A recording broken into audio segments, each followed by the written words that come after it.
morning is distinguished Toastmaster Blake Smith. Blake has been a member of the Winter Park Toastmasters since 1989. I was about 8 years old. Today, Blake is speaking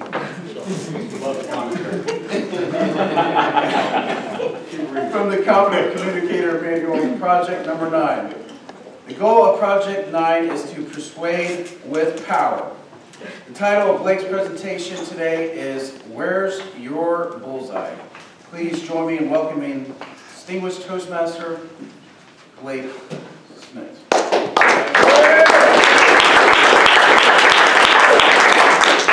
Good morning. Excuse me. Good morning, fellow Toastmasters and most welcome guests. Got it out formally in Charles Huckabee style. How many of you have been asked to do an impromptu speech as you walked in the door for a Toastmasters meeting? Okay, show of hands. How many of you accepted it? Very good, very good. You're going to get asked. You're going to get asked. How you deal with that is part of my story. Let's break this down here. This, for those of you that have never seen an archery contest or been target shooting or tried to stick this on a flag, is a target, aka bullseye. I bring that up because, thank you. Because many moons ago, when I was going through the basic manual, for those of you that have never seen this, this predates the Competent Communicator Manual. February 15th, 1990, I was giving my 4th speech. Show what you mean. They now call it how you say it. I was ready. I had a great speech. I had won my first 3 speeches. I was expecting a 4th.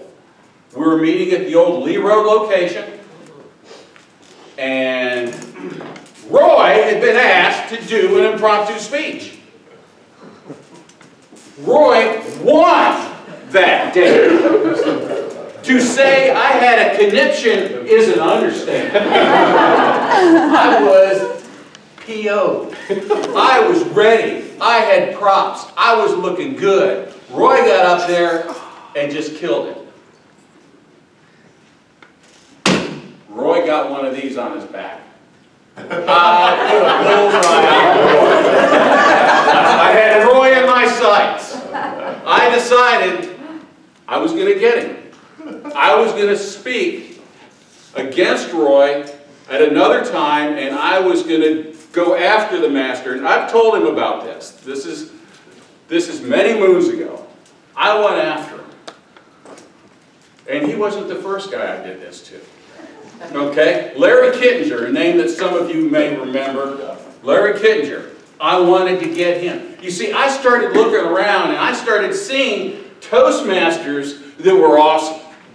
Toastmasters that had something that I wanted. And I had plenty of bullseyes to go around. Plenty. Later on through the years, whoa, Rufinot got a bullseye, Cantor got a bullseye, Bellardo got one, Ayler's got a couple, Greg Whiteside. I wanted to go after these guys. They were good. And you don't get better unless you go after the best. You've got to challenge yourself. So 1991, I got through with the basic manual, got one of these, CTM. Competent Toastmaster. Then I started going after my ATM. No, it's not an automatic teller machine. That's what we were called. Able Toastmasters back in the day. Then I thought, I'm going to go after DTM. That was where my next bullseye was. Well, then they started changing the program. Then you had to do this leadership track. And then all of a sudden there's high performance coming up. It's like, I need you. I'll put a bullseye somewhere else.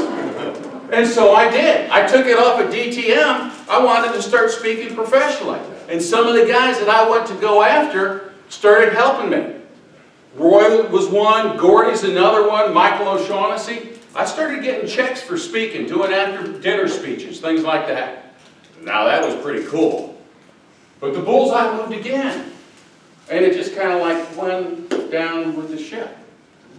I mean, I did that. I knew I was good because they gave me a check. But the DTM thing just kind of went aside. And I'm thinking, what do I do now? So I just gave speeches. I gave speeches.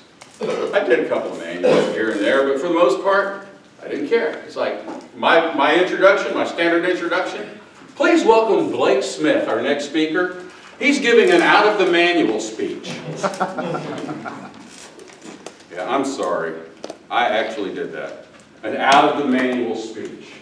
As you see, I'm in speech number 9 of the Competent Communicator Manual now. I had no focus.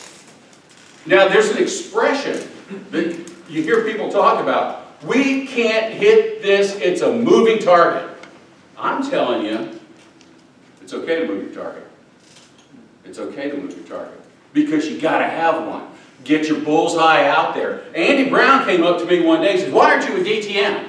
Well, you know, they changed the program and they did this and it's that, blah, blah, blah. Watch him shovel the caca. That's not a bad word in English. And, I know. So, he said, again, why aren't you a DTM? And then I decided I needed a new bullseye. I needed a DTM bullseye. And then I had Jeff helping me. And I had Carmelo helping me. I had DTMs coming out of the woodwork saying, you need to be a DTM. You've been in this club over 20 years. What's your flipping problem? I didn't have an answer. They were great closing statements. Pretty soon, Mark Ehlers came up to me and says, you want to be assistant area governor? If you're going to be a DTM, you need to be an area governor. I jumped in on that. Pretty soon, I'm sporting badges. I got one here.